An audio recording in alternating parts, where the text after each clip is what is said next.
Hi, and welcome to the Bye Week, the bi-weekly sportscast on UTD TV. I'm Esteban Bustillos. And I'm Hannah Steiner. Hannah, so baseball and softball are starting up pretty soon here for UTD, right? Well, actually, baseball headed to Tucson, Arizona last night for their first tournament.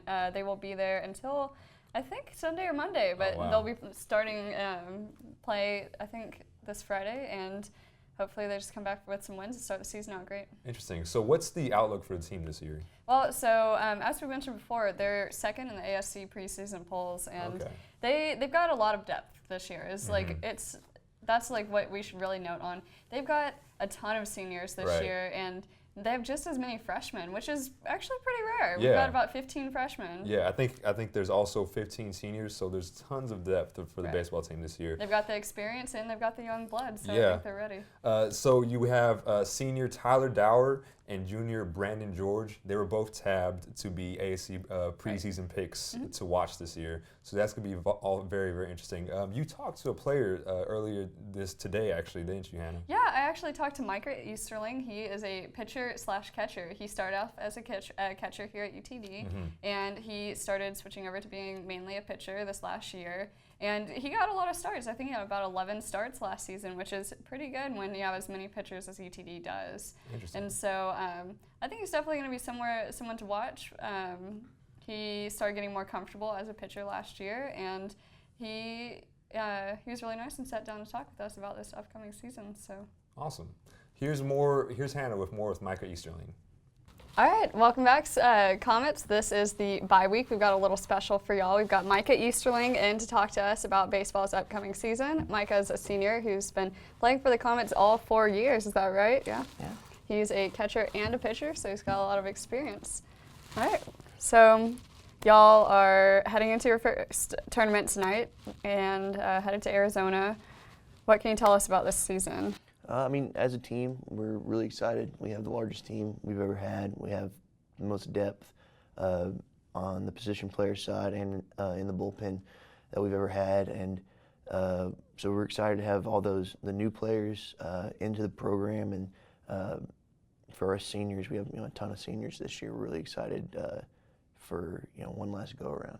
All right, that's awesome. So y'all have made it to the ASC qualifier the last 6 consecutive seasons. Do you think y'all have what it takes to win this year? Yeah, I think going to as far as we did last year really kind of put a bad taste in our mouths. And with all this new talent, with this huge senior class that has kind of seen the trials and tribulations of years past, we're really excited to get back there this year.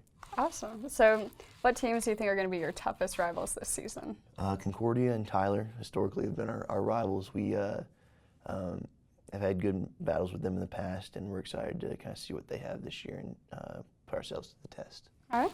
Definitely make sure that I'm at those games. This will be pretty good. Thanks for coming in to talk to us today, Micah. Back to you, Esteban. So the other team, obviously, that's starting soon here is softball. So last year, the softball team finished in the first round of the ASC tournaments. They have seniors this year as opposed to last year. They didn't have any at all. Yeah, that's just unbelievable. Yeah. Weird how that works out. Yeah, so it's going to be a lot. There's going to be a lot more experience for them this year, which is something that's definitely great. This is Coach Brad Posner. This is his 4th year. So the seniors here this is the only coach they played for. Before, there were some other coaches who were here, so it's going to be interesting to see how that season works out. I've talked to him before, and he said, this is the year that the culture, he really wants it to change. They really want to win an actual postseason game this year. Well, and I feel like losing last year just, while they didn't have seniors last year, that means a lot of the players on the team this year, they experienced that loss, and I think it'll make them try a bit harder this year. Yes. Really go for the win. Yes, they've been predicted to finish 6th in the ASC right now. So some of the players that were mentioned to watch on the team in the preseason poll, we have Chelsea Sartor, Allie Hayter, and Sarah Davidson were all picked as players to watch for the ASC. Sarah Navarro actually came in and talked to me earlier today also about the season and what the team is expecting this year. So here's me and my conversation with Sarah Navarro. We're here with Sarah Navarro, a junior infielder for the softball team. Sarah, how are you doing? Doing good. How are you? I'm doing great. So what is the mood of the team right now? We're pretty anxious to get started. We haven't started any of the games yet, so our first game's this Sunday. So, I mean, we have seniors this year. Last year we didn't have any seniors, so it's exciting to see how the upperclassmen will do this year. Do you think that's going to help? Because last year, obviously, like you said, there were no seniors. At the collegiate level, in any sport, you need that kind of leadership. So is that going to be something good for you guys to have that leadership this year? Oh, definitely. Always having leaders to get the team going, and especially if you get down and stuff, it's good to have people to pick you up. And with softball, there's not going to be, most of us aren't going to play afterwards or have anything to do with softball afterwards, so it's the last go around, so that's the extra push that you don't really get a taste of until you become a senior. So last season, you guys, you made an early exit in the ASC tournament. What are you trying to improve on to make that better this year? I mean, I'm a junior, so I've been in the conference tournament twice. And definitely getting some wins in the conference tournament is a struggle. But now that with the seniors and having juniors now, both that have been together for a long time, hopefully that when we see that tough competition, we can come together and really get some wins. Last question, what is your biggest expectation for this season?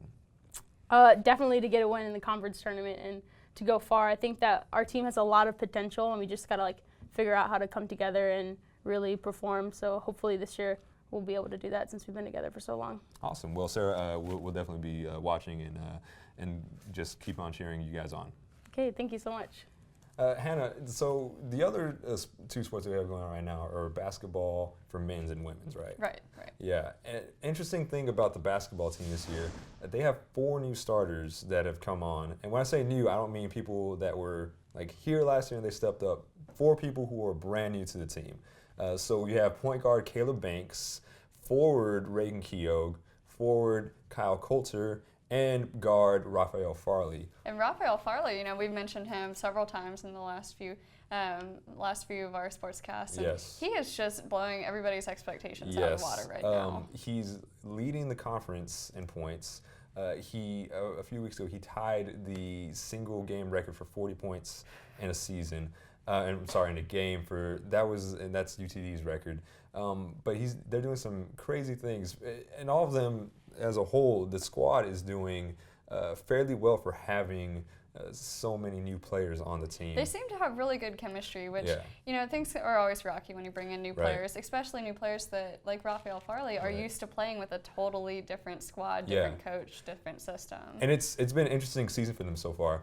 Just looking at them as a whole, there's been games where they've done really well. They just beat the #1 team in the conference in Hardin-Simmons. And then they've had some games where they've done, they played against competition that on paper shouldn't even match up, and they didn't do as well. So it's going to be really interesting for them heading into the conference tournament as they get ready to try to take that on. It really is up in the air who's going to win right now. Anybody can beat anybody in that conference. So it's going to be very interesting to see what happens. On the opposite side of things, women's basketball has had a lot more experience on their team, and it shows. Senior guard Maddie Hess, she was actually named the Capital One Academic All-District, an All-District player today, actually. She's the only basketball player in the conference, men or women's basketball player, to receive that honor. Interesting. This is incredible. Congratulations to her. Really. It's an interesting award. You have to maintain a 3.30 GPA to even be considered for it. And so now that she's received the all-district honors, she has the opportunity to be named a Capital One All-American, which would be pretty tremendous for her. Interesting story that we kind of found out about the women's basketball team is. You have Coach Polly Thomason and her father, James Thomason. They're actually on the bench together coaching. I know that would be very interesting for me to have my parents work in any capacity with me. We actually went after the game against Sol Ross, and we talked to Coach Thomason and her father, Coach Thomason, and we discussed their relationship. Head women's basketball coach Polly Thomason and her father, James, have been working together for 9 years. James, who started coaching in 1970 and retired when his 2 daughters started playing so he could watch them, joined Thomason's staff after her first year as a coach for UTD. And early on in my career, it was great to have the experience. It was great to have his knowledge. And even now that I've been here for 10 years and I feel like I've become a really good coach, it's still great. He still sees things that I don't see, and he still gives me advice and input, or just thinks of things a different way. And it's a huge asset for us. Thomason said James's experience was a benefit to her on the court. She also said it was a blessing to have him on her staff. I think it's awesome. I mean, this is something I love to do. This is what I went to college for. This is what I've known since I was little, when I would ride the bus with him going to his games, that this is what I wanted to do. And to be able to share my dream and my dream job, with my dad, and really to have the rest of my family in the stands cheering on, I just feel like the luckiest person in the world, because I've been so blessed to be home.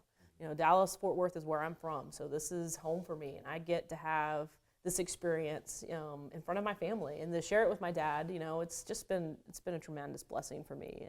So I think that's going to do it for today. Obviously we're very excited about the softball and baseball seasons coming up. Oh, of course. Yes. One thing about baseball, I'm excited to see how the new setup is. Yes. Recently UTD's been doing a big refurbishment of the fields and the dugouts, and I think they should be completing it right about now, Right. so it's ready for the home opener. Right, and you were mentioning to me that there's some sororities that are doing some fundraising for the baseball team, aren't Actually, one of the fraternities, Pi Kappa Phi, they started GoFundMe, and they're trying to raise the funds to refurbish the baseball team's batting cages, pitching cages, because apparently they're just in a state of disrepair. And these players deserve better. They don't get scholarships, and they Right. don't have a lot of funding, and so might as well try and improve what we can. And so there should be fundraising booths coming at the home games, and then possibly in the SU. And so be on the lookout for that, and we'll, as we find out more, we'll keep everybody updated. Awesome.